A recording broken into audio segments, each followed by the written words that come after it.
Friends, ये story का तीसरा भाग है। अगर आपने इससे पहले वाली स्टोरी नहीं सुनी है तो डिस्क्रिप्शन में प्लेलिस्ट की लिंक है, आप वहां जाकर के सुन सकते हैं। हर रोज स्टोरी का नया भाग देखने के लिए चैनल को सब्सक्राइब करके बेल आइकन को प्रेस कर लें ताकि नई आने वाली वीडियो की नोटिफिकेशन सबसे पहले आपको मिल सके। और हाँ, प्लीज़ आप लोगों से रिक्वेस्ट है कि आप लोग कहानी को पूरा ज़रूर सुने। वेद वेदिका दोनों एक दूसरे को अपनी बाहों में लेकर सुकून की नींद सो रहे थे।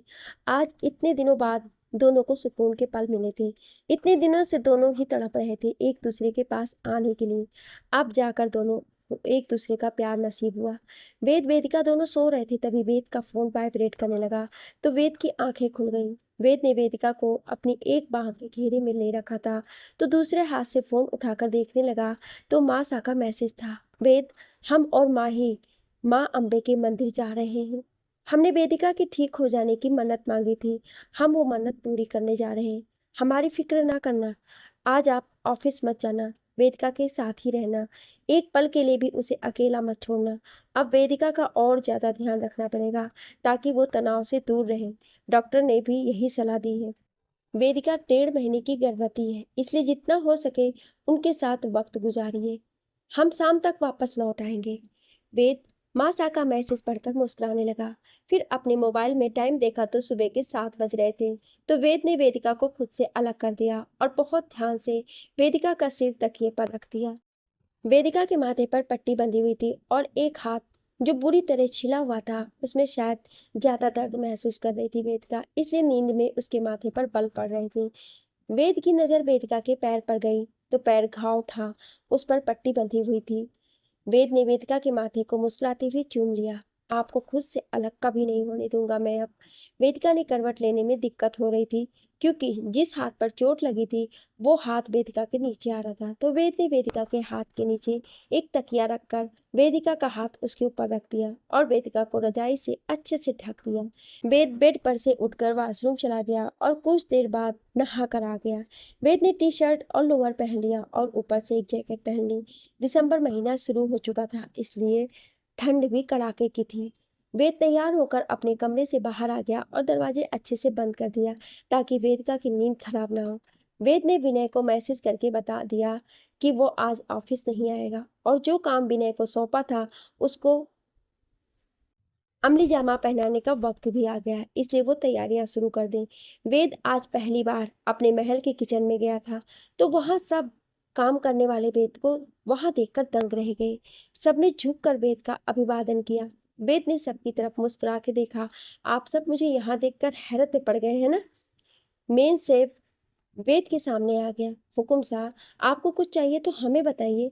वेद ने सबको देखकर कहा, मुझे जो चाहिए वो मैं खुद बना लूंगा। आप सब अपना अपना काम कीजिए। कहकर वेद चाय बनाने लगा तो सब वेद को हैरत वाली नजरों से देखने लगे। वेद ने जो वहां के मेन सेफ थे उनसे कहा, मैं सिर्फ चाय बना करके ले जा रहा हूँ और पोहे, बाकी का खाना आप सभी बनाएंगे, मुझे सिर्फ यही बनाना आता है। कहकर हंसने लगा और बाकी सब भी। मेन सेफ, डोंट वरी हुकुम साहब, हम सब बना लेंगे। वेद ने कुछ ही देर में चाय और पोहे बना लिए। वेदिका को चाय तो बहुत पसंद थी पर साथ में पोहे, तो वेद ने वेदिका के पसंद का नाश्ता बना लिया पर साथ में अपना हाथ भी जला लिया, जिसकी वजह से वेद का हाथ लाल हो गया। पर वेद को जैसे कोई फर्क ही नहीं पड़ा। वेद ने चाय के कप और पोहे की प्लेट एक ट्रे में रख दिए और अपने कमरे की तरफ चला गया। वेद ने अपने कमरे का दरवाजा एक हाथ से खोला और दूसरे हाथ में वेद ने ट्रे पकड़ ली। वेद ने ट्रे टेबल पर रख दी। देखा तो वेदिका अपने बेड पर नहीं थी। कुछ देर बाद वेदिका बाथरूम से बाहर निकली और अपना मुंह टॉवल से पोंछने लगी। वेदिका की नजर वेद पर गई तो वेद को देखकर मुस्कुरा दी। वेदिका किसी तरह चलकर आ रही थी। जब वेद ने वेदिका को लड़खड़ाते हुए आते देखा तो झट से वेदिका के पास चला गया और वेदिका को अपनी बाहों का सहारा दे दिया और उसे बेड पर लाकर बैठा दिया। वेदिका लंबी लंबी सांसें ले रही थी और उसके माथे पर पसीने की बूंदें छिड़कने लगी। वेद वेदिका की हालत देखकर घबरा गया और उसके पास जाकर उसका हाथ पकड़कर बैठ गया। वेदिका, क्या हुआ आपको? आपकी तबीयत ठीक नहीं है? वेद वेद ने वेदिका को फिक्र से देखकर कहा। वेदिका ने मुस्कुराते हुए वेद के हाथ पर अपना हाथ रख दिया और वेद के कंधे पर अपना सिर रख दिया। मैं ठीक हूँ वेद, आप मेरी चिंता मत करिए। वेद ने वेदिका की ओर देखकर कहा, तो आपका चेहरा इतना उतरा क्यों है, और ये पसीना वो भी इतनी ठंड में। वेदिका बेद से दूर हट गई और उसे प्यार से देखने लगी। ऐसी हालात में ऐसा ही होता है, और अभी तो और 1.5 महीना मेरे ऐसे हाल रहेंगे, फिर उसके बाद थोड़ा ठीक होगा सब। वेद एकदम से, क्या मतलब? जब तक डिलीवरी नहीं हुई आपकी तब तक आपको ऐसे ही दर्द में रहना होगा? वेदिका वेद की ओर प्यार से देखकर, हाँ। वेद ने एकदम से वेदिका को अपने सीने से लगा लिया। इस बार तो ये सब झेल लो, अगली बार मैं ये सब नहीं होने दूंगा। वेद ने वेदिका को अपनी बाहों में कसते हुए कहा, मैं आपको इस दर्द में नहीं देख सकता। कितनी तकलीफ हो रही है अभी से आपको, और अभी तो 7-8 महीने और बाकी हैं। आप इतना दर्द कैसे झेलेंगे? वेद को वेदिका की फिक्र सताने लगी। वेदिका वेद से थोड़ा दूर हो गई और वेद के हाथ एक साइड में करके वेद की गोद में बैठ गई। तो वेद ने वेदिका के इर्द गिर्द अपनी बाहों का घेरा बना लिया और वेद ने भी वेदिका के कंधे पर अपना चेहरा रख दिया। वेदिका ने वेद का एक हाथ अपने पेट पर रख दिया। अब आप महसूस कीजिए वेद, इस एहसास को, आपका प्यार, आपका अंश मेरे अंदर सांसें ले रहा है। दुनिया का हर सुख एक तरफ और माँ बनने का सुख एक तरफ। औरत तभी संपूर्ण होती है जब वो शादी के बाद माँ बनती है। मैं तो हर पल इस एहसास को जीऊंगी कि आपका मेरा प्यार एक बच्चे के रूप में हमारी ज़िंदगी में आएगा और हमारी ज़िंदगी में खुशियों के रंग भरेगा। मैं तो उस पल का बेसब्री से इंतज़ार कर रही हूँ जब वो नन्हा सा बच्चा जब अपने छोटे छोटे हाथ पैर चलाएगा, तब कैसा महसूस होगा। मेरे पास तो अपनी खुशी बयां करने के लिए शब्द ही नहीं है। ये सब कहते हुए वेदिका का चेहरा फूल की तरह खिल गया, एकदम सुर्ख हो गया। ये सब बातें कहकर बेद बेद की तरफ घूम कर बेद के चेहरे के सामने अपना चेहरा कर दिया। बेद को देखकर, आप भी महसूस करिए, आपका अंश मेरे अंदर सांसें ले रहा है। वेद वेदिका के चेहरे पर खुशी और चमक देखकर खुश हो गया। वेद ने वेदिका को अपने करीब करते हुए कहा, आपकी वजह से मुझे पापा कहने वाला आ रहा है, तो आपका जो मन कर रहा है खाने के लिए या कुछ भी, और आपको कुछ चाहिए तो आप मुझसे कहिए, मैं सब करूँगा आपके लिए और अपने बच्चे के लिए। कहकर वेद ने वेदिका के पेट पर हाथ रख दिया। बोलिए, क्या चाहिए आपको? वेदिका ने वेद की तरफ देखकर शरारत से कहा, अच्छा, मैं जो कहूँगी वो करेंगे, पलट तो नहीं जाएंगे अपनी कही बात से? वेद ने वेदिका के चेहरे को अपने दोनों हाथों में भर लिया। मैं अपनी बात से कभी नहीं पलटूंगा, बोलिए तो सही, क्या चाहिए आपको? वेदिका वेद को देखकर, एक किस। वेद वेदिका को हैरत से देखने लगा। मतलब आप भी हद करती हैं, ये तो मैं भी कभी भी दे सकता हूँ। इसके अलावा कुछ और चाहिए तो वो बताइए। वेदिका आज वेद को सताने के पूरे मूड में थी। नहीं, मुझे बस यही चाहिए। तो वेद ने वेदिका के माथे पर किस कर लिया। तो वेदिका ने मुंह बनाते हुए कहा, मैं आपको बच्ची दिखाई देती हूँ? वेद ने भी शरारत से कहा, नहीं, बिल्कुल नहीं, आप बच्ची कहाँ हैं, आप तो इतनी बड़ी हैं। वेद ने इतनी शब्द लंबा खींचकर कहा तो वेदिका वेद की गोद में से उठकर बेड पर वेद की ओर पीठ करके मुंह फुलाकर बैठ गई। तो वेद को हंसी छूट गई और उसने अपने मुंह पर हाथ रखकर अपनी हंसी रोक ली। वेद उठकर वेदिका के पीछे बैठ गया। गुस्सा हो गई आप हमसे, जाने मन? वेदिका ने पीछे मुड़कर वेद को घूर कर देखा। खबरदार, मुझे जाने मन कहा, कहकर फिर से मुंह फेर लिया। और किसे कहूंगा मैं जाने मन? किसी और को कहूंगा तो मेरी धुलाई कर देगा कोई, वो भी बिना साबुन पानी के। वेदिका को हंसी आ गई, पर वो चुपचाप बैठी रही। तभी उसकी नजर टेबल पर रखी ट्रे पर गई तो वेद की ओर पलट गई। आप चाय लाए थे तो बताया क्यों नहीं? देखिए ठंडी हो गई अब तो ये। वेद वेदिका को देखकर शरारत से, आपसे ध्यान हटे तो कुछ और भी करूं मैं? वेदिका वेद को घूर कर देखने लगी। वेद, सॉरी, मैं मजाक कर रहा था। ज़्यादा गुस्सा करेंगी तो आप और हमारा बच्चा भी गुस्से स्वभाव का होगा, फिर मुझे तो 2 जन के गुस्से का शिकार होना पड़ेगा। वेदिका ने मुंह फुला लिया। वेद फिर चाय की ट्रे को देखकर, मैं आपके लिए चाय और पोहे लेकर आया था और आपको बताना ही भूल गया। वेद शरारत से कहने लगा, मैं अभी इसे गर्म करके लेकर आता हूँ। कहकर टेबल पर से ट्रे उठाने लगा तो वेदिका की नज़र वेद के हाथ पर चली गई। वेदिका ने वेद के हाथ से ट्रे लेकर एक साइड रख दी। ये आपका हाथ कैसे जल गया, वो भी इतना? वेद का हाथ देखकर हैरान परेशान हो गई। वेद ने वेदिका को परेशान देखा। ये तो जरा सा है, 1-2 दिन में ठीक हो जाएगा, आप चिंता मत करिए, मैं चाय दोबारा बनाकर लाता हूँ। कहकर उठने लगा तो वेदिका ने वेद का हाथ पकड़ लिया। वेदिका वेद की ओर देखकर, ये सब आपने बनाया है मेरे लिए? वेद ने हाँ में सिर हिलाया। वेदिका ने वेद को अपने पास बैठा लिया और वेद के जले हुए हाथ को अपने हाथ में पकड़ लिया। वेद के हाथ में लालिमा आ गई थी तो वेदिका ने बहुत प्यार से वेद के हाथ को सहलाया और वेद के हाथ को चूम लिया जहाँ वेद का हाथ जल गया था। आपने मेरे लिए अपना हाथ जला लिया, कहकर आंसू बहाने लगी और पास में रखी टेबल की दराज में से बरनौल निकाल कर वेद के हाथ में लगाने लगी और वेदिका के आंसू बहकर वेद के हाथ पर गिरने लगे। वेद ने वेदिका को अपने करीब करके वेदिका के आंसू पोंछे। आप भी ना इतनी सी बात पर अपनी आंखों के बीच की मोतियों को बहाकर यूं ही जाया कर रही हैं। मैं अभी आपके लिए और चाय बनाकर लेकर आता हूँ, फिर आप नाश्ता करके दवाई खा लेना। इस हालत में भूखा रहना सही नहीं है। वेदिका ने मुस्कुराते हुए कहा, नहीं, मैं यही चाय पीऊंगी और पोहे खाऊंगी। आपने मेरे लिए इतने प्यार से बनाए हैं और अपना हाथ भी जला लिया, कहकर एक सांस में ही चाय पी गई और धीरे धीरे करके पोहे खाने लगी, जिसमें से वेद को भी अपने हाथों से खिला दिए। वेद, सच में आप बहुत अच्छी चाय बनाते हैं। वेद, सच में? वेद का, हाँ सच में। वेद, मासा और माही कहाँ हैं? वो दिखाई नहीं दे रहे सुबह से। वेद, अरे मैं तो आपको बताना ही भूल गया था, कहकर माँ के मैसेज के बारे में बता दिया। वो शाम को आएंगे। अब आप दवाई खाकर आराम करिए। वेद ने वेदिका को दवाई खिला दी। अब आप आराम करिए। वेद वहां से उठकर जाने लगा तो वेदिका ने वेद को देखकर, कहाँ जा रहे हैं आप? यहीं रहिए ना मेरे पास। वेद वहीं वेदिका के पास आकर अधलेटा सा बैठ गया तो वेदिका वेद की तरफ घूम गई और वेद की उंगलियों में अपनी उंगलियां उलझा दी। वेद वेदिका की तरफ देखने लगा और वेदिका कुछ देर में सो गई। वेद वेदिका के पास से उठ गया और वेदिका को रजाई से ढक दिया। वेद वहां से उठकर कमरे में रखे सोफे पर बैठकर लैपटॉप पर काम करने लगा तो विनय के कुछ मैसेज आए हुए थे, जिन्हें पढ़ते वक्त वेद के होठों पर मुस्कान आ गई। अब तुम लोगों की बर्बादी का काउंटडाउन शुरू हो चुका है। Devil is back. तुम लोगों ने मेरी जान को जख्म दिए हैं। अब सब सूद समेत तुम लोगों को वापस लौटाऊंगा, कहकर लैपटॉप बंद कर दिया। वेद ने मोबाइल में वक्त देखा तो दोपहर के 2 बज रहे थे और वेदिका भी सो रही थी।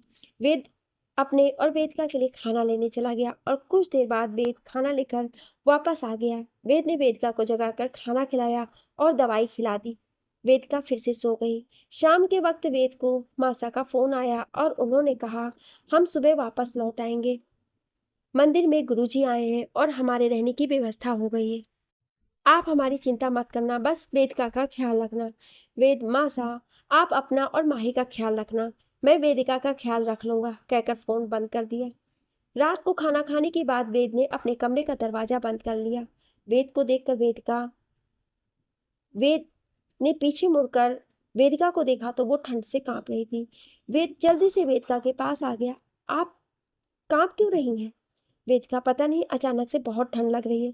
वेद ने जल्दी से कमरे की सारी खिड़कियां और दरवाजे बंद कर दिए और कमरे में बोन फायर में आग जला दी ताकि कमरा गर्म हो जाए। वेद वेदिका के पास आकर लेट गया, खुद को और वेदिका को रजाई से अच्छे से ढक लिया। वेद ने वेदिका को अपनी बाहों के घेरे में लेकर खुद से चिपका लिया। कुछ देर में वेदिका की कपकपी तो कम हो गई पर हाथ पर बिल्कुल बर्फ से हो गए थे। वेदिका, आप ठीक नहीं हैं तो डॉक्टर को बुलाता हूँ। वेदिका वेद के सीने से बिल्कुल चिपक गई। मैं अब ठीक हूँ, शायद कमजोरी की वजह से मुझे ये सब हो रहा है। वेद को वेदिका की फिक्र सता रही थी। फिर कुछ देर बाद वेदिका एक दूसरे से बातें करने लगे तो वेदिका ने वेद की तरफ देखकर कहा, मैंने आपसे कुछ मांगा था पर आपने नहीं दिया।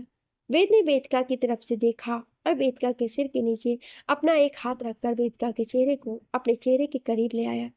वेद ने वेदिका के पूरे चेहरे पर अपनी मोहब्बत की इबारत लिख दी। फिर पहली बार वेदिका के होठों पर अपने होठ रखकर डीप किस करने लगा तो वेदिका की उंगलियां खुद ब खुद वेद के बालों में चली गईं और वेदिका भी वेद का साथ देने लगी। दोनों के लिए ये लम्हा खास बन गया और दोनों की सांसें एक दूसरे की सांसों में घुलने लगी। वेदिका वेद का प्यार हर पल बढ़ रहा था एक दूसरे के लिए। दोनों एक दूसरे में गुम हो गए थे। कुछ देर बाद दोनों एक दूसरे से अलग हुए तो दोनों एक दूसरे को देखकर मुस्कुरा दिए। वेद ने वेदिका को देखकर, कुछ और चाहिए तो बता दीजिए। वेदिका वेद के सीने से लग गई। आपके सिवा मुझे कुछ नहीं चाहिए, बस आप हमेशा मेरे साथ रहना, कहकर वेद को देखने लगी। वेद, पर मुझे तो कुछ चाहिए आपसे।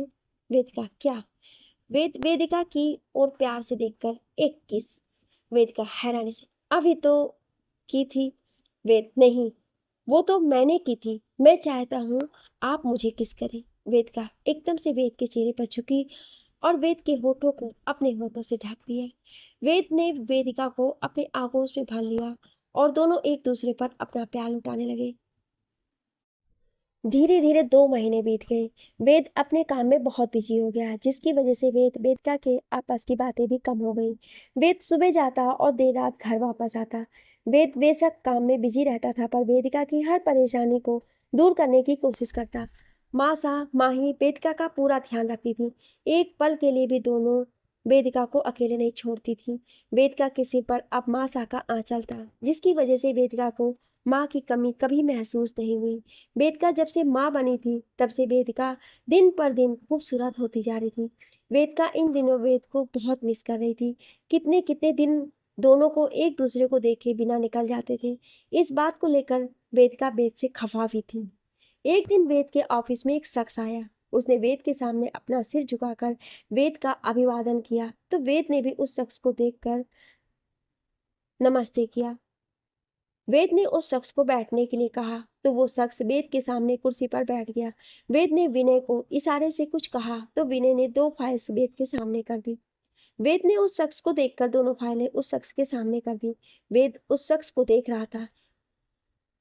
ये शख्स कोई और नहीं, रमेश था, जिसे वेद ने पैसों का लालच देकर अपनी तरफ कर लिया था। और रमेश भी पैसों के लालच में आ गया था और उसने माया सारंग चौधरी और वकील के सारे बुरे कारनामों का काला चिट्ठा सबूतों के साथ वेद को सौंप दिया था। तुम समझ गए हो ना तुम्हें क्या करना है अब? वेद ने एविल स्माइल देकर रमेश को देखा। रमेश, जी मैं समझ गया हूँ, आप निश्चिंत रहिए, आपका काम हो जाएगा, पर आप भी मेरा ध्यान रखेंगे, कहकर वेद को देखने लगा। वेद रमेश को देखकर, मैं अपनी कही बात से कभी नहीं मुकरता हूँ।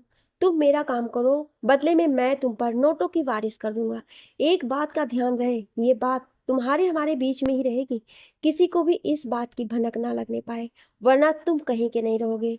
अब जाओ और अपने काम पर लग जाओ, और मुझे जल्द ही ये फाइल्स कंप्लीट चाहिए। रमेश अपनी कुर्सी से उठ गया।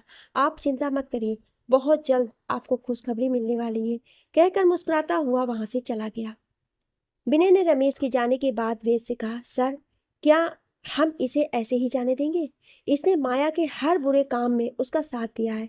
विनय ने मुंह बनाते हुए कहा, बहुत ही कमीना इंसान है, पैसों के लिए अपनी ही पत्नी को धोखा दे रहा है। वेद अपनी कुर्सी की सीट पर अपना सिर टिकाकर अपने एक हाथ में पेन घुमाने लगा। इन सब ने मिलकर वेदिका और उसके पापा के साथ बहुत बुरा किया है। इन सबको इनके बुरे कर्मों की सजा दुगनी चौगनी भुगतनी होगी। रमेश को लगता है वो बच जाएगा, पर उसको भी सजा मिलेगी। वेद ने विनय की ओर देखकर कहा, ये बटन देख रहे हो? तो विनय ने बटन की ओर देखा जो वेद की शर्ट पर लगा हुआ था। विनय, हाँ सर, पर ये है क्या? ये तो बहुत ही छोटा है। वेद ने एविल स्माइल देकर कहा, ये सबूत है जो अभी अभी रमेश ने अपने वकील सारंग चौधरी और माया के काले कारनामों का जो बखान किया है, वो सब इसमें रिकॉर्ड हो गया है। इसके जरिए तीनों अब उम्र भर जेल की सलाखों के पीछे सड़ेंगे। मैं चाहता तो इन सबको एक झटके में मारकर फेंकवा देता, पर मैंने ऐसा नहीं किया, क्योंकि मैंने आज तक कानून को अपने हाथ में नहीं लिया है। जो काम दिमाग कर सकता है उसके लिए हाथ पैर क्यों चलाने चाहिए, कहकर जोर से हंसने लगा। विनय वेद की बातें सुनकर भौचक्का रह गया। सर, आपने तो बहुत बड़ी प्लानिंग कर ली है इन सबको जेल की हवा खिलाने की, कहकर तालियां बजाने लगा। वाह सर, मान गया मैं आपको कि हाथ पैर चलाए बिना किसी को सजा दी जा सकती है, बशर्ते उस इंसान के पास दिमाग हो, कहकर वेद की तरफ देखकर अपनी आंखें बिंक कर दी तो वेद हंसने लगा। वेद ने समर के लिए कुछ प्लान किया था, इसलिए विनय ने सारी तैयारियां कर ली थी। वेद के कहे अनुसार विनय ने अपने कुछ आदमियों के साथ मिलकर समर को एक पब में से उठा लिया था। विनय ने वेद को डन की इमोजी सेंड कर दी। वेद ने जब अपने फोन में विनय का मैसेज देखा तो वेद के फोटो पर डेविल वाली मुस्कान आ गई। कुछ देर बाद वेद के साथ 2 गाड़ियां उस जगह पहुंच गईं जहां विनय ने वेद को आने के लिए कहा था। वेद वहां अपनी ब्लैक फरारी में से जब उतरा तो वेद को देखकर विनय का मुंह खुल गया। और बाकी आदमी भी वेद को इसी तरह देखने लगे। वेद ने जब ब्लू जीन्स के साथ व्हाइट टी शर्ट पहनी हुई थी और उसके ऊपर लाल और व्हाइट चेक की शर्ट पहनी हुई थी, पर शर्ट ओपन ही थी, आंखों पर सेट्स, स्पोर्ट्स शूज, हवा से उड़ते बाल और वेद की कातिलाना मुस्कुराहट जो वेद को आज ड्रेसिंग लुक दे रही थी। वेद सेब खाते हुए आ रहा था, एकदम बिंदास होकर। वेद अपनी गाड़ी के बोनट पर बैठ गया और वेद के साथ 4 आदमी थे जो वेद के बॉडीगार्ड थे, जिन्होंने ब्लैक कलर की यूनिफॉर्म पहन रखी थी और एकदम हट्टे कट्टे थे कि उनके हाथ अगर कोई चढ़ जाता तो वो सब उस इंसान की चटनी ही बना डालते। पर वेद को बॉडीगार्ड्स की जरूरत नहीं थी, पर माँ शाह के कहने पर वेद उन्हें अपने साथ रखता था। विनय वेद के कहे अनुसार समर को रेगिस्तान में लेकर आया था। समर की आंखों पर पट्टी बंधी हुई थी। वेद ने विनय को समर की आंखों से पट्टी हटाने को कहा तो विनय ने समर की आंखों पर से पट्टी हटा दी। समर की आंखों पर से विनय ने जब बंधी पट्टी हटाई तो समर की आंखों में सूरज की तेज किरणें आकर लगी तो समर ने एकदम से अपनी आंखों पर अपना हाथ रख लिया और अपनी आंखें मसलने लगा। वेद ने विनय को समर को पानी देने के लिए कहा।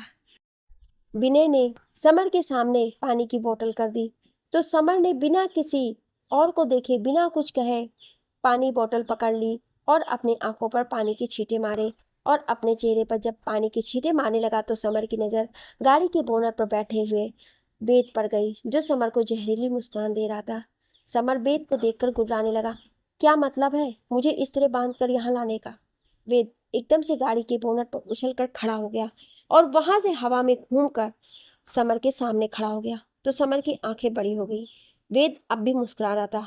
कुछ नहीं सोचा, तुमसे बातचीत कर ली जाए अकेले में, इसलिए तुम्हें यहाँ लाया गया है। समर गुस्से से तमतमाने लगा। वेद की ओर देख करके कहने लगा, पर मुझे तुमसे कोई बात नहीं करनी है, कहकर वहां से जाने लगा तो वेद ने गुस्से से समर की एक बाह पकड़कर दबा दी और उसे खींचकर अपने सामने खड़ा कर दिया। बात तो तुम्हें तुमसे करनी पड़ेगी, मुझसे तुम्हें इनाम जो देना है। तुमने इतना बहादुरी का काम जो किया है। वेद का चेहरा एकदम सख्त हो गया और गुस्से से वेद की भौहें सिकुड़ कर आपस में मिल गई। समर, मैंने कौन सा बहादुरी का काम किया है जो तुम मुझे इस वीरान रेगिस्तान में लेकर आ गए हो, वो भी जबरदस्ती, जहाँ ना इंसान ना जानवर, सिर्फ रेत के ही ढेर नजर आ रहे हैं चारों तरफ। वेद अब फिर से टेढ़ा सा मुस्कुराया और समर के इर्द गिर्द घूमने लगा। इसलिए तो मैं तुम्हें यहाँ लेकर आया हूँ, ताकि तुम्हारे हमारे दरमियान होने वाली बातें कोई और ना सुने, कहकर वेद फिर से समर के सामने आकर खड़ा हो गए। समर, तुम मुझे यहाँ किस लिए लाए हो? बताओ, फालतू की बातें करके तुम मेरा वक्त खराब कर रहे हो। वेद एकदम से गुस्से से समर की ओर करीब आ गया। तुमने जो शर्मनाक हरकत की है मेरी पत्नी और बहन के साथ, उसके बारे में बातचीत करने। समर बेहयाई से हंसा। ओ अच्छा, तो तुम मुझसे सौदेबाजी करने आए हो कि मैं ये बात किसी को ना बता के मैंने तेरी बीवी के साथ। समर ने अभी इतना ही कहा था कि वेद ने गुस्से से समर के चेहरे को अपने एक हाथ में लेकर उसके जबड़े खींच दिए। वेद, तेरी इतनी औकात नहीं है कि तू मेरी जिंदगी को अपने गंदे हाथों से छू सके। तुझे तो अच्छा सबक सिखाया है वेदिका ने। शेरनी है वो, माँ बनने वाली है, फिर भी तुझसे अकेले भिड़ गई। देख अपने थोबड़े की तरफ, अब भी उसके हाथ की छाप तेरे चेहरे और गर्दन पर है। अब तो तू अच्छे से समझ गया है कि वेद की वेदिका आम लड़की नहीं है, वो तुझ जैसे हैवानों के लिए अकेले ही काफी है, कहकर समर से दूर हट गया और दोबारा उछलकर गाड़ी की बोनट पर जा बैठा। मुझे गर्व है कि वो मेरी पत्नी है, जो समय आने पर अपने लिए और अपनों के लिए लड़ सकती है। समर, ज्यादा बखान मत कर, कहीं अगली बार वो कुछ बताने लायक ही ना रहे। वेद ने आसमान की तरफ देखकर ऊपर मुंह करके हंसने लगा, पर एकदम से डेविल बन गया समर को देखकर। तू डर मत, तुझे अगली बार ये मौका नहीं मिलेगा, क्योंकि जो अब तेरे साथ होगा उसके बाद तू किसी और की तरफ बुरी निगाह से देखने के काबिल नहीं रहेगा। तुझे अपने मर्द होने पर बहुत गुमान है, तो आज के बाद तू किसी का पति बनने लायक नहीं रहेगा, कहकर वेद हंसने लगा। पर वेद की हंसी बहुत खतरनाक थी। समर वेद की बात सुनकर भौंचक्का रह गया। तो तू मुझसे लड़ना चाहता है तो ठीक है, आज दो दो हाथ कर लेते हैं। वैसे भी तेरी वजह से मेरे पापा का बिजनेस ठप हो गया, आज तेरा किस्सा यही खत्म कर दूंगा, कहकर गुस्से से वेद की तरफ आने लगा तो वेद ने अपने हाथ का इशारा करके वहीं रोक दिया। वेद मुस्कुराते हुए, देख तू ठहरा अव्वल दर्जे का कमीना इंसान और मैं चॉकलेटी टाइप लड़का। शादीशुदा हूँ, पर आज भी लड़कियाँ मुझे देखकर फ्लैट हो जाती हैं। देख, मेरा चेहरा बिल्कुल बेदाग है। ये लड़ाई वड़ाई करके मुझे अपना चेहरा खराब नहीं करना है। और रही तेरी बात, तो मैं तुझसे बिना लड़े ही मैं ऐसा हाल करूँगा कि तू मौत को तरसेगा, और पर मौत तुझे नहीं मिलेगी। हाँ, अगर तू यहाँ से भाग सकता है तो भाग जा यहाँ से और अपनी जान बचा ले। समर को वेद की बातें खतरनाक लग रही थी, इसलिए वो बिना सोचे समझे वहां से भागने लगा। वेद के साथ ज्यादा आदमी नहीं थे। वेद के साथ 4 और विनय के साथ 2 आदमी थे। सभी आदमी समर को भागते हुए देखकर हंसने लगे। वेद ने विनय को इशारा किया तो विनय ने एक छोटी सी पिस्टल वेद के हाथ में दे दी। वेद ने उसमें एक सिरिंज जैसी कोई चीज डाली, जिसमें शायद कोई दवाई भरी हुई थी। वेद ने भागते हुए समर पर निशाना साधा और समर की गर्दन पर जाकर वो सुई चुभ गई और समर वहीं ढेर हो गया। समर की आंखों के सामने अंधेरा छाने लगा। उसे ऐसे लगने लगा जैसे उसके अंदर आग की भट्टी जल रही हो और उसका शरीर जल रहा हो। समर बेहोश हो गया तो वेद ने विनय से कहा कि इसे अस्पताल ले जाकर भर्ती करवा देना और इसके बाप को भी खबर कर देना कि उसकी नालायक औलाद अस्पताल में भर्ती है। विनय ने अपने 2 आदमियों के साथ समर को गाड़ी में उठाकर डाला और वहां से निकल गया। वेद हिकारत से, समर, अब तू जिंदगी भर तड़पने के लिए तैयार हो जा। बहुत लोगों की जिंदगियों से खेला है तू। अब तू किसी की तरफ निगाह उठाकर देखने लायक नहीं रहा। वेद ने अपने सेट्स अपनी आंखों में लगाए और गाड़ी में आकर बैठ गया और रेत का बवंडर बनाते हुए वेद की गाड़ी महल की ओर चली गई। उधर विनय ने मनगढ़ंत कहानी बनाकर अस्पताल वालों को सुना दी और ये भी बता दिया कि सारंग चौधरी का बेटा है और समर को अस्पताल में भर्ती करवा दिया। विनय अपने आदमियों के साथ अस्पताल से निकल आया। कुछ देर बाद अस्पताल वालों ने सारंग चौधरी को फोन करके सब बता दिया और फौरन अस्पताल आने के लिए कहा। सारंग चौधरी ने जैसे ही समर के बारे में सुना तो वो बदहवास सा होकर अस्पताल निकल गया। कुछ देर बाद सारंग अस्पताल पहुंचा तो समर की हालत देखकर वो दंग रह गया। डॉक्टर ने सारंग चौधरी से कहा, आपका बेटा कोमा में चला गया है। अब ये इस नींद से जागेगा हम भी नहीं जानते। डॉक्टर की बात सुनकर सारंग चौधरी वहां लगे सोफे पर अपना सिर पकड़कर धम से बैठ गया। कुछ दिनों बाद ये बात माया को पता चली तो वकील और रमेश सारंग चौधरी से मिलने पहुंच गए। माया, ये सब कैसे हो गया? सारंग चौधरी गुस्से से, मेरे आदमियों ने पता किया है कि ये सब उस वेद ने किया है। अब मैं उसको नहीं छोड़ने वाला। मेरे बेटे का जो हाल किया है उससे बुरा हाल मैं उसका करूंगा। ऐसी जगह चोट पहुंचाऊंगा कि वो उम्र भर तड़पेगा। माया, मैं आपका साथ दूंगी इस काम में। कुछ देर बाद रमेश ने ये बात वेद को मैसेज करके बता दी। दूसरी तरफ वेद ने रमेश का मैसेज देखा तो जहरीली मुस्कान देने लगा। वेद आज घर जल्दी आ गया था, पर तब तक सब खाना खाकर अपने कमरे में चले गए थे। वेद मासा के कमरे की तरफ चला गया। वेद ने मासा के कमरे की ओर देखा तो कमरे का दरवाजा खुला था, तो वेद कमरे में चला गया। मासा अपनी आंखों पर चश्मा लगाकर किताब पढ़ रही थी, तो वेद जाकर मासा की गोद में अपना सिर रखकर अपनी आंखें बंद करके लेट गया। मासा ने वेद की तरफ देखकर अपना चश्मा उतारकर एक साइड रख दिया और किताब भी बंद करके रख दी। मासा वेद के बालों में मुस्कुराते हुए उंगलियां घुमाने लगी। वेद, आप जानते हैं आप कितने महीनों बाद हमारे पास आकर हमारी गोद में सिर रख कर लेते हैं। वेद, जानता हूँ, इसलिए आपसे माफ़ी मांगता हूँ। वेद ने अपनी आंखें बंद किए ही मासा से कहा, मासा, मैंने वेदिका के हर दुश्मन को बर्बादी की ओर धकेल दिया है। समर को उसके किए की सजा दी है आज मैंने। अब वो किसी औरत को भी बुरी निगाह से नहीं देख सकेगा, कभी नहीं। मासा, हम जानते हैं वेद, आप वेदिका को चोट पहुंचाने वाले को सजा देंगे, पर आप इन सब बातों में अपना ध्यान भी रखना। आपके सिवा हमारा कोई नहीं है। ये सब कहते हुए मासा का गला रूंध गया। वेद मासा की गोद में से उठकर मासा के सामने बैठ गया। मासा के आंसू पोंछते हुए कहा, मुझे कुछ भी नहीं होगा। वो लोग मेरी परछाई को भी नहीं छू पाएंगे। मैं आपसे वादा करता हूँ, मैं अपना ध्यान रखूंगा। वेद ने मासा का हाथ अपने हाथ पर रख लिया। मासा ने बहुत प्यार से वेद के माथे को चूम लिया। आप पर हमें गर्व है वेद। आपने अपनी हर जिम्मेदारी पूरी ईमानदारी से निभाई है। पर वेदिका, वो तो पूरे गुस्से में है। आपकी खैर नहीं, कहकर मासा हंसने लगी। वेद मासा को मुंह बनाकर देखने लगा। मासा, आप मुझे डरा रहे हैं। मासा ने अपनी हंसी छुपाते हुए ना में सिर हिलाया। वेद, मासा, मैं मना लूंगा वेदिका को, कहकर पूरी शान से अपनी शर्ट की कॉलर ऊपर उठाने लगा। मासा, तो अब आप जाइए वेदिका के पास, और वैसे आज बहुत हैंडसम लग रहे हैं आप इस लुक में। मासा वेद की नज़र उतार कर कहने लगी। वेद मासा से, अब आप सो जाइए, मैं जा रहा हूँ। बेबी मनाओ अभियान शुरू करने के लिए कहकर हंसने लगा। मासा, आप जाइए, हम सो जाएंगे। वेद ने मासा को बेड पर लिटा दिया और मासा को कंबल से ढककर मासा का माथा चूम लिया और कमरे की लाइट्स ऑफ करके कमरे से बाहर चला गया और कमरा बंद कर दिया। वेद अपने कमरे की तरफ गया और दरवाजा खोलने के लिए हाथ बढ़ाया तो वेद को पता चला कि दरवाजा अंदर से बंद है। अब आधी रात को दरवाजा भी नहीं खटखटा सकता था, वरना सबको पता चल जाता कि द ग्रेट वेद राठौड़ को उसकी बीवी ने कमरे से बाहर रहने की सजा दे दी है।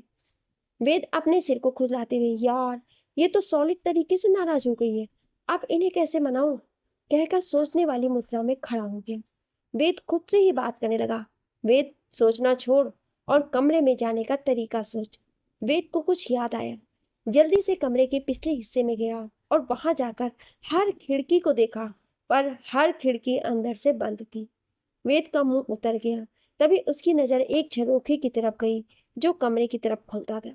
वेद की आंखें चमक उठी और वेद उस झरोखे से किसी तरह से अंदर घुस गया, पर वेद का एक हाथ पूरी तरह से छिल गया और उसमें से खून बहने लगा।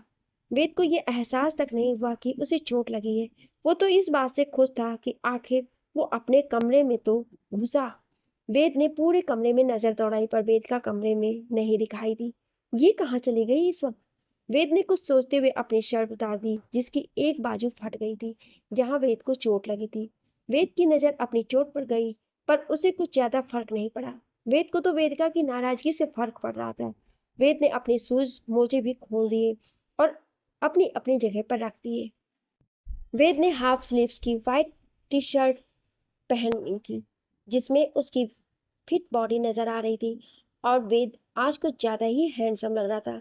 तभी बाथरूम का दरवाजा खुलने की आवाज आई तो वेद ने पीछे पलट कर देखा तो वेदिका अपने गीले बालों को पोंछती हुई आ रही थी और उसने एक ढीला सा टी शर्ट पहन रखी थी जो वेद की थी। वेदिका को वो टी शर्ट घुटनों से नीचे तक की थी। वेद वेदिका को आपलक देखे ही जा रहा था और वेदिका वेद की फिट बॉडी देख रही थी। इस वक्त क्यों नहाई आप, सर्दी लग गई आपको तो? वेद ने वेदिका की ओर देखकर कहा। वेदिका वेद की आवाज सुनकर चौंक गई और दरवाजे की तरफ देखने लगी तो दरवाजा तो अंदर से बंद था। वेद वेदिका को मुस्कुराते हुए देख रहा था। वेदिका ने वेद को घूर कर देखा और उसे अनदेखा करके बेड पर जाकर बैठने लगी तो वेद एकदम से आकर बेड पर बैठ गया और वेदिका को अपनी गोद में खींच लिया और उसके इर्द गिर्द अपनी बाहों का घेरा बना लिया और वेदिका के कंधे पर अपना सर रखकर अपने चेहरे को वेदिका के गीले बालों में छुपा लिया।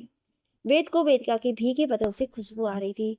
वेद तो अपनी आंखें बंद करके वेदिका की खुशबू को अपनी सांसों में घुलता हुआ महसूस कर रहा था।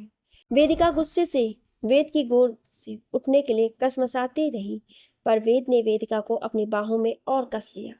आप यहाँ क्या कर रहे हैं? जाइए, जाकर अपना बिजनेस संभालिए, वो जरूरी है आपके लिए, मैं नहीं, वेदिका ने पनीली आंखों से कहा। वेद ने वेद के बालों में अपना चेहरा छुपाए हुए ही कहा, आई एम रियली सॉरी। मैं जानता हूँ मैंने आपको बहुत हर्ट किया है। आज के बाद ऐसा कभी नहीं होगा। मैं आपको हमेशा अपनी आंखों के सामने रखूंगा। वेदिका फिर से वेद की गोद में से उठने को हुई तो वेद ने वेदिका के बालों में से अपना चेहरा बाहर निकाला और वेदिका का चेहरा अपनी तरफ किया तो वेदिका की आंखों में आंसू थे। वेदिका की आंखों में आंसू देखकर वेद के दिल पर जैसे गहरी चोट लग गई। वेदिका वेद की आंखों में देख रही थी। वेद ने वेदिका के आंसू पोंछते हुए कहा, आप मुझे माफ कर दीजिए, आज के बाद ऐसा कभी नहीं होगा, कहकर अपना एक कान पकड़ लिया। So sorry. वेदिका ने वेद के गले में अपनी बाहें डाल दी, आंखों से वेद को देखकर कहने को तो हम साथ थे, हर रोज मिलते थे, पर मैं आपके पास ऐसे बैठकर बातें करने का वक्त ही नहीं था। कितनी अकेली हो गई थी मैं। मासा तो हर पल मेरे साथ थी, पर आपकी कमी कोई पूरी नहीं कर सकता है। मैं आपके सीने पर सिर रखकर सोना चाहती थी, पर आप देर रात आते थे और तब तक मैं सो जाती थी। ऐसे लगता है आपको देखे हुए बरसों बीत गए। मैं आपसे, इतना कहकर वेदिका की आवाज रुक गई और वो रोने लगी। वेद ने वेदिका को रोते हुए देखा तो वेदिका को अपने गले से कसकर लगा लिया। I am really sorry Vedika, I am really sorry. Ved ने अनगिनत बार वेदिका से कहा। वेद ने वेदिका को अपनी गोद में ही बैठाकर कसकर पकड़ लिया और वेदिका की गर्दन को चूमने लगा। बस चूमता ही जा रहा था। वेद बस आगे ही बढ़ता जा रहा था और वेदिका को अपने प्यार का एहसास दिला रहा था। वेदिका की आंखें खुद ब खुद बंद हो गई। वेदिका इतने दिनों से इन लम्हों को जी नहीं पाई थी। वेद आगे बढ़ता उससे पहले ही वेदिका एकदम से वेद की गोद में से उठने लगी और वेद की बाजू को वहां से पकड़ ली जहां चोट लगी थी। तो वेद के मुंह से हल्की सी चीख निकल गई। वेदिका ने वेद की बाजू की तरफ देखा तो वेदिका वेद की गोद से उठ चुकी थी। तो वेद की बाजू को खड़े होकर देखने लगी। ये क्या हुआ है आपको? इतनी चोट कैसे लगी और कहाँ लगी? वेदिका वेद को देखकर फिक्र जताने लगी। वेद बेड पर से उठने को हुआ तो वेदिका ने जल्दी से वेद का हाथ छोड़ दिया और बेड के पास रखे टेबल के दराज में से फर्स्ट एड बॉक्स निकाला और वेद के पास आकर बैठ गई। वेदिका की आंखों में आंसू आ गए वेद की चोट को देखकर। आपको इतनी चोट कैसे लगी और आप कमरे में कैसे आए? वेदिका वेद की चोट को अपना सिर झुकाकर देखते हुए कह रही थी। वेद ने बहुत प्यार से वेदिका के चेहरे पर आ रहे बालों को वेदिका के कान के पीछे कर दिया। कमरे की झरोकी की ओर इशारा की तो वेदिका का मुंह खुल गया। वो झरोखा इतना बड़ा नहीं था कि वेद जैसा फिट बंदा वहां से निकल सके, पर वेद ने ये पंगा लिया और वेद किसी तरह से उसमें से निकल कर कमरे में आ गया।